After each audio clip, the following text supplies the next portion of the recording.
This is part 2 of my review of the finale of Alone Frozen, in which we start partway through the episode talking about Michelle and what's going on with her eyes versus what's going on with my eyes, and going right up through all the things that you are not seeing in my last 10 days out there. And then finally, the amazing ending where I talk about what it means to me to be the first woman to have won the Alone show. The second part of this episode starts with Michelle in the crazy storm. As you have seen here, the weather in Labrador was so fierce.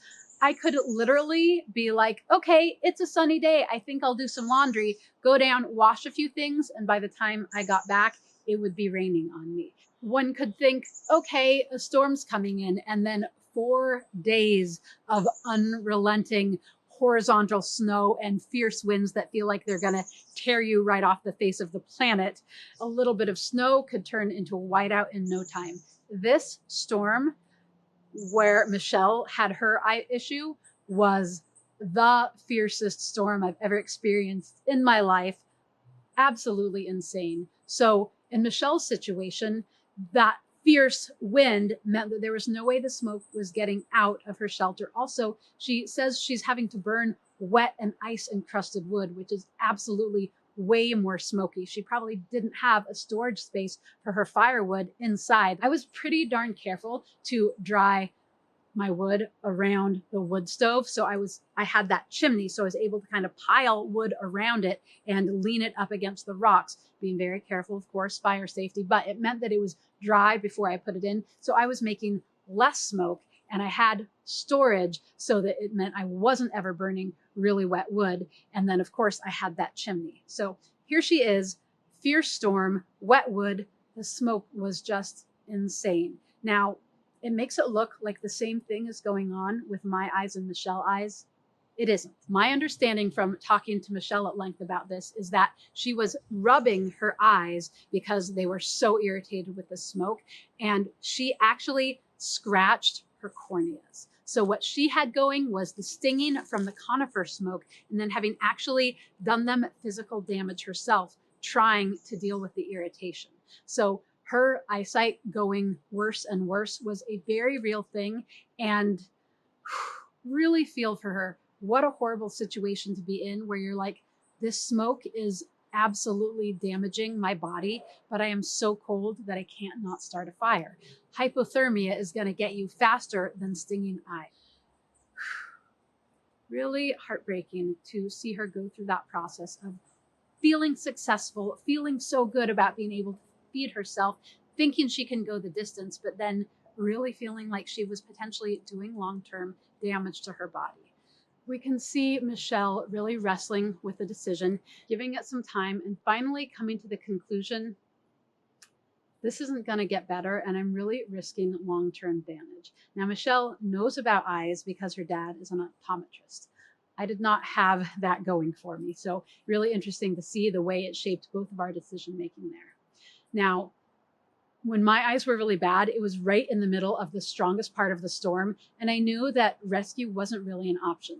Michelle's, it looks like it's as the storm is breaking up, and so she knows that it's now or never. If the next storm rolls in, I'm stuck here for some time, potentially blind and potentially doing long-term damage. So she took her window, and I have to say, as hard as it was to see that, it's very clear that she absolutely made the right call. She went straight to the hospital, and they cleared out her eyes as best they could, flushed them out, but they were able to tell her, yes, your corneas are damaged. They are scratched. This wasn't going to get better for some time, and it was 5 days before she could see again.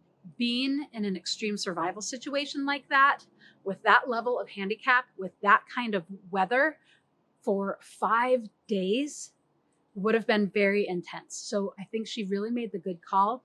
Here's the other thing. She also had really intense digestive stuff going on that didn't really become clear until she was out, and she actually had to go back to the hospital a second time.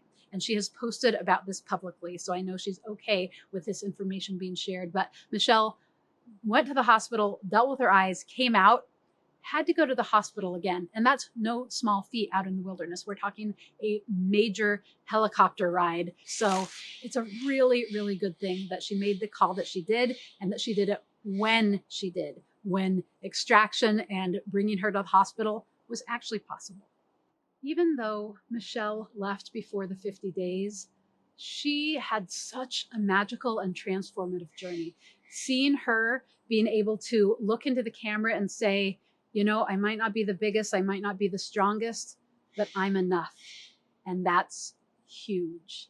Michelle and I have a lot in common about our pasts and our struggle for self-worth and what it meant to us to go into the wilderness and find ourselves. So seeing her come to that place of self-love, self-worth, feeling healed from a lot of those deep internal issues that had plagued her was such a beautiful thing. Michelle has a beautiful home and farmland and a great job and a supportive husband. She has what she needs. The win, staying to 50 days without having that level of healing, that might not have been what she needed. But to come to the point where she said, you know, I'm leaving before my goal, but it's okay because I don't have anything left to prove. I know that I'm enough for the first time in my life, and that's a bigger deal than any other thing. What could that be but a win, right? Michelle absolutely won Alone Frozen. That was such a huge deal for her. And I felt really similarly after season 6. So Michelle, love you so much. Thank you for caring for yourself in that way. And I'm so glad that Labrador showed up for you in the way it did. Please like this video, subscribe to my channel, and hit the notifications bell if you want to know when my videos come out. But I am doing my best these days to put them out on Monday, noon Pacific. That's when to look for my videos. Also, I really encourage you to join my Patreon team. I'm not able to answer all of the questions in the comments or engage with everyone on a one-on-one basis, but Patreon is where we're able to have longer conversations, more interactions, and it's a really awesome skills and nature connection focused community. It's been a real joy to create my Patreon team, and I'd love for you to join us there.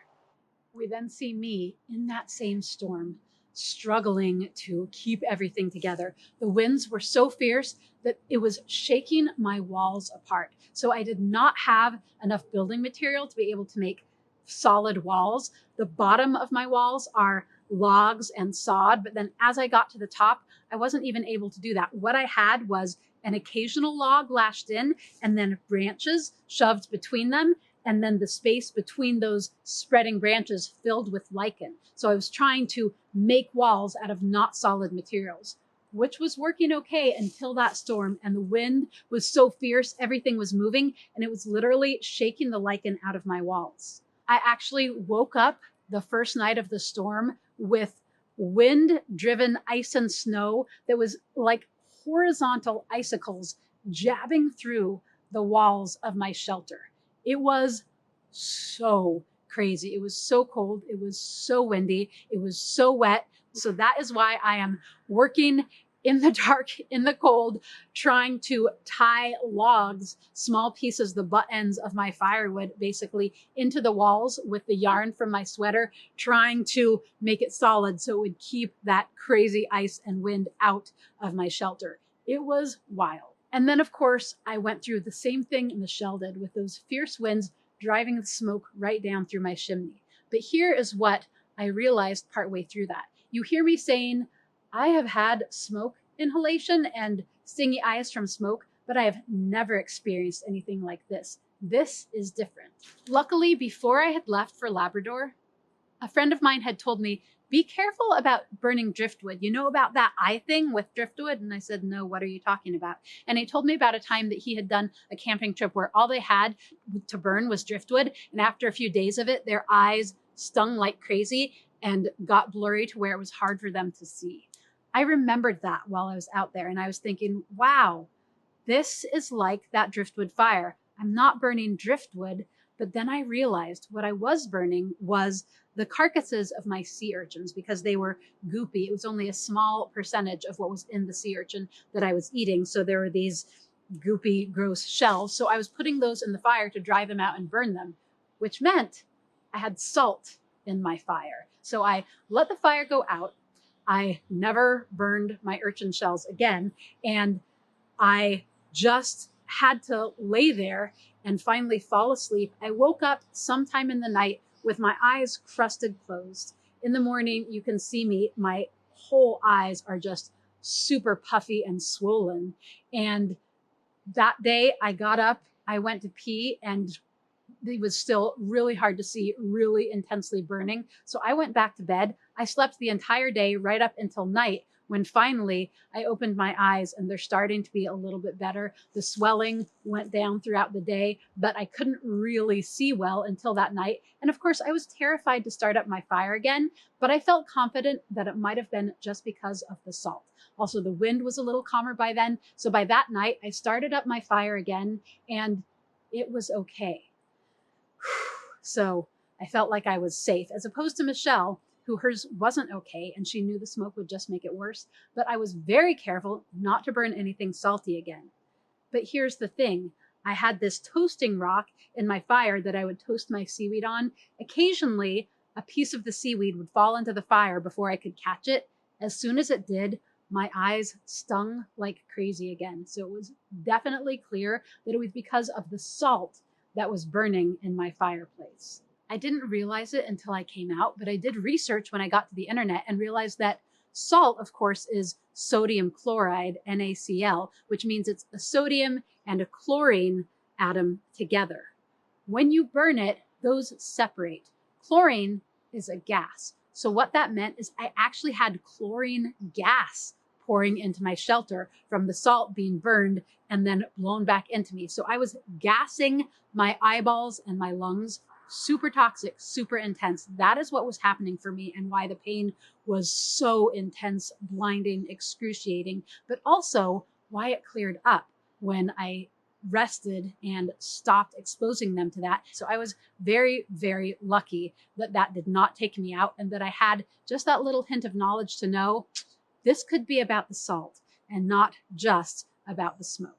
You next see me ice fishing. I was so thrilled to ice fish. I will say I was skeptical because the pond that I had access to was very tannic and it didn't seem very deep. I didn't think it was enormously likely that I was going to catch a fish, but you'd better believe that I was not missing an opportunity to ice fish on alone after not having an axe and not being able to get through the ice on season 6. So as soon as the ice was thick enough to be safe, I was out there on it and trying to ice fish. That was an unsuccessful fishing venture, and it was my one and only opportunity to ice fish, because even at the end of that few hours on the ice, another storm whipped up, and you can hear me saying that as I'm standing there saying, okay, this wind is getting pretty fierce. I better get off the ice.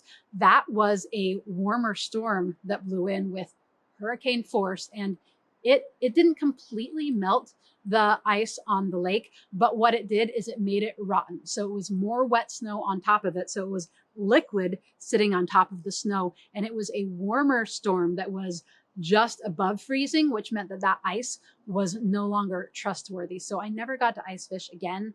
I was not able to get any fish on this season, even though we were on the coasts.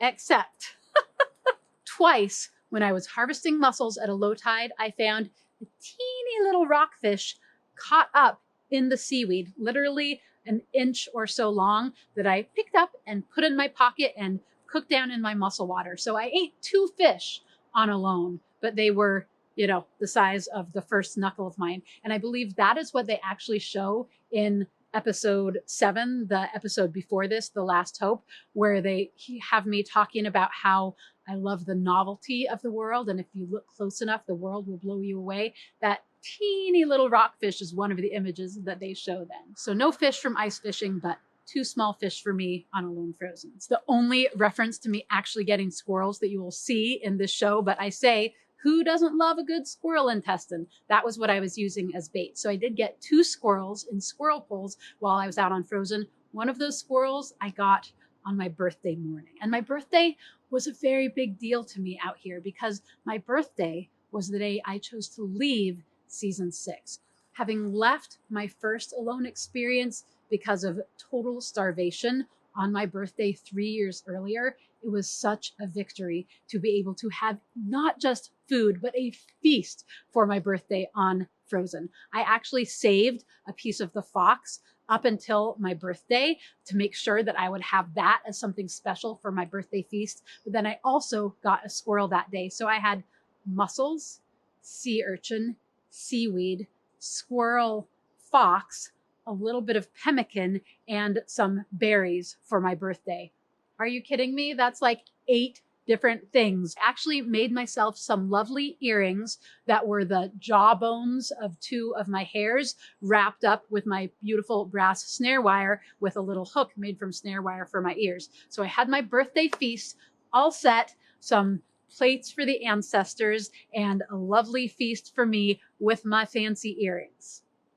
Another big deal for me in those last few days that you don't see here was Thanksgiving. So again, I really, really was hoping for something besides just mussels and seaweed. I went out saying, okay, Labrador, this is a big deal. It would mean so much to me to have food for Thanksgiving. You could really show up for me today by bringing me something in my trap line. And I had a hare in my trap that day. And it was the very last game that I got while I was out there. And the one day that I really asked for it and that it really made a big difference. So there were all of these ways that Labrador just took me into its arms, showed me it loved me, but made me absolutely work my butt off for every single thing it gave me. It was an amazing experience. From the time I stop ice fishing, we go through the next handful of days so fast. And it makes it seem like there wasn't much going on and that I was potentially struggling for food. It actually wasn't. Those days were some of the highlights of all of my time out on Alone, which isn't to say that they weren't super hard and super intense. They were. They were some of the coldest time out there. The weather was super fierce, but I knew I had enough food. I had those mussels stored, and while it was tremendous amount of work to get down to the beach and haul them up in my big, beautiful bag that I crocheted from that sweater, I actually had the leisure for the first time in all of my Alone experience to have enough food, have enough firewood, be sitting in front of a warm, beautiful hearth, doing some crafts for the pure love and enjoyment of it. Not just for that. They were practical crafts. So that mitten that you see me wearing at the very end, I knit that in those last days. I had one small birch tree in my location. It wasn't a paper birch, it was a silver birch, and there were a few dead branches. So I was able to carve some knitting needles out of those. And then with all of that lovely yarn from the world's biggest sweater, I made this beautiful mitten for myself because one of my gloves actually fell into the fire and several of the fingers burnt off. So I needed the mitten, but I also really wanted to make the mitten. It was a no-brainer for me when I burned that glove to make a mitten with a heart on it, as you can see, because that was what my time in Labrador was about. It was about being really challenged, knowing I was loved by the place, but really having to work hard to find that place of contentment and love for it, and having to work so hard for that love. So the Labrador love song was a real theme for me, and I knit it into my mitten. I knit that sweater for season 6 of Alone. I was picturing being out there through the long, cold Arctic winter. I was picturing sitting by my warm fire and keeping myself entertained through creative projects, knitting from that yarn. It never happened on season 6. So this wasn't just the culmination of my Frozen experience to be able to sit warm, well-fed, and content and craft. It was the culmination of all of my Alone experiences. So it meant so much to me.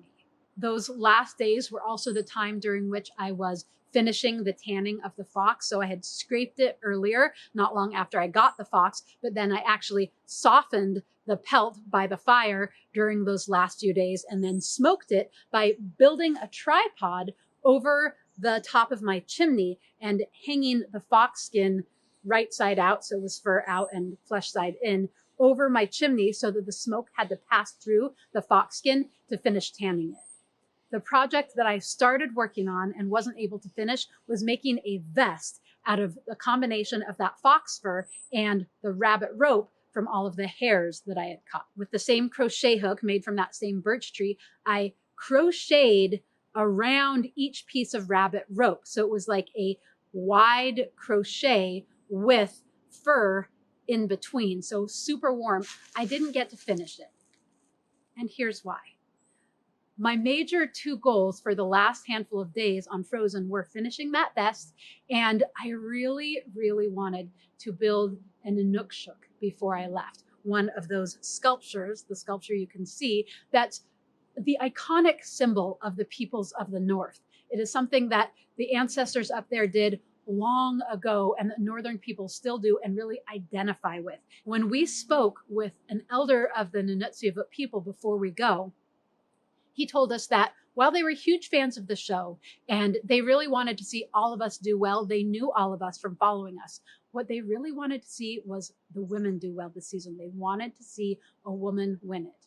And knowing that was a real sacred task to me, that not just would I be winning for myself, but it was a way I could give back and show my gratitude for these people who had so warmly welcomed us to their land. So I knew that going in. And then when we asked, how can we give back to you? You've been so generous, so welcoming. We would love to honor you while we're out there. That elder said, what you could do is you could build an Inukshuk and leave it on the land. That would mean a lot to us. So it was very important to me and really meant a lot to me to be able to build one of those. But at that point, it was so snowy, I didn't have access to the stones. Any of the time before it got really cold, I would have loved to build that, but it was everything I could do to survive, to get enough food, to get enough firewood, to get the shelter work done. I didn't have it to give. Once I finally had some more leisure time, those last few days, all of the stones were covered and there was no way. But here was the final love song from Labrador. Just before I had to leave, literally day 49, we had a huge thaw. Overnight, it warmed up. There was fierce wind that drove a lot of the snow away. The warm temperatures melted a lot of the rest of it. Not all of it, but enough that I could actually see the ground and find stones for the first time. So I was so weak at that point. It was so hard hauling these heavy stones up ocean cliffs to that beautiful spot overlooking the ocean. But I did it. And incredibly, I was able to find enough stones to build that beautiful sculpture and to do a good job. It was not as easy as you as you see in this episode. I had to build it several times to get it stable enough. And it was a lot of work from a weakened body. But at the end, I looked at it. And for the first time, I realized that it wasn't just the typical blocky Inukshuk. The way it came together, the way those stones made it possible, actually meant that that sculpture had the form of a woman with wider hips and narrower shoulders, and it almost even looked like it was wearing a dress. I hadn't done that on purpose. It had just happened that way because that was the only way that made sense to build it. And what an amazing and magical thing, not just that the stones were uncovered and I was able to do it, but without trying, I made it in the form of a woman. It was so gratifying to be able to offer that to those people and show in a very visible and public way my reverence and gratitude and the connection with that place, with the ancestors, and with those people whose home place it is. Now, you can see, you can really see how completely blown away I was when I saw Taylor standing right behind me in that moment.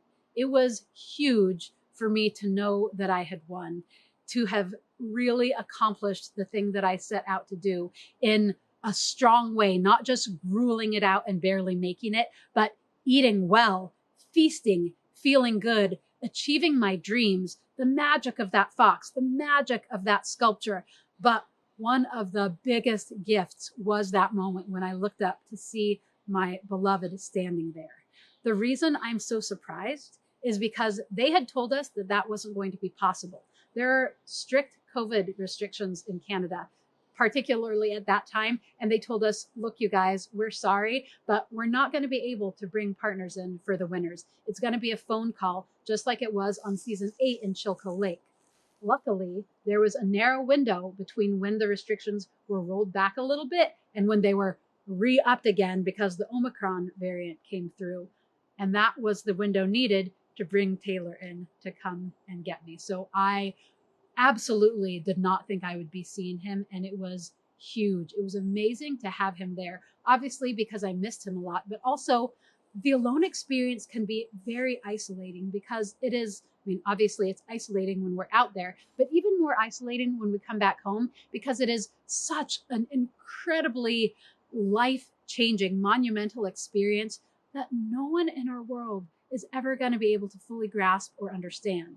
So to have the closest person in my life actually there with me and get to witness it, to show him the lake and my watering hole, to show him my shelter and all I did, to show him the place that I had been living, point out where I could see the whales, point out where the moon rose against the skyline, all of the beautiful and really important things that happened out there, to have him bear witness to that and to have him see my body in that state, which was dramatic, have someone who knew and loved me there to support me in my recovery and integration and healing. It was absolutely amazing. It was the real prize for me in a lot of ways, just incredible. I don't know how I could possibly sum up in words what it meant to me to win Alone Frozen, to have the last 3 people out there all be women who I love deeply and already had really profound connections with, and then also to be the very first woman to have won Alone. You can see how incredibly emotional it is for me. And you know, it's something that I have mixed feelings about celebrating because I feel that women are perfectly capable and that it is because of some circumstances and not just women versus men's capacities why there hasn't been a woman winner on Alone so far. And part of that is that they have only ever cast a small percentage of women. 3 out of 10 is the max. And we had a lot of seasons with just 2. This was the first time there were equal men and women put on a season, and the women did incredibly well, and we had our first woman winner. So I love being the first woman to win, but I also think it's unfortunate that we haven't had a lot of women winning it. And I think that that is partly because of the ways there are less women encouraged into this field than there are men.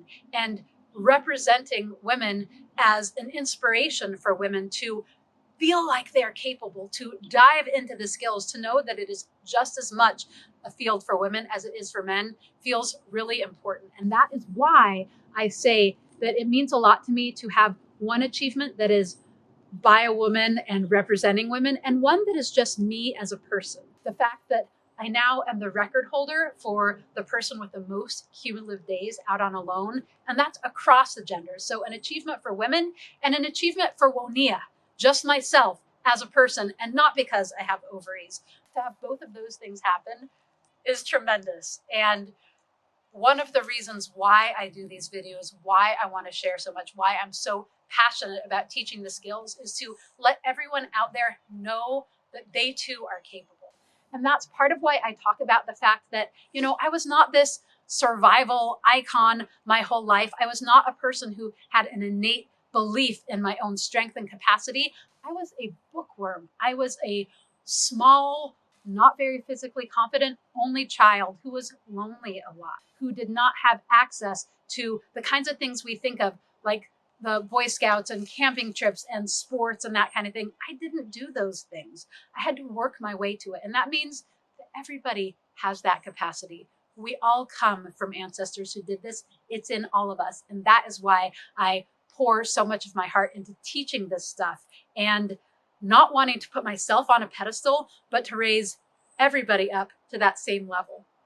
So if you're excited about it, if you believe in what I do, if you want to learn more of those skills yourself, check out the rest of my offerings. Sign up for the mailing list on my website so I can let you know about courses both online and in person. I am writing a book about my experiences on Alone because there's no way for me to really sum up in these brief reviews all that the Alone experience is. So my first memoir about Alone season 6 is going to come out sometime in the next few months. And then my time on Frozen Labrador is also going to be coming out.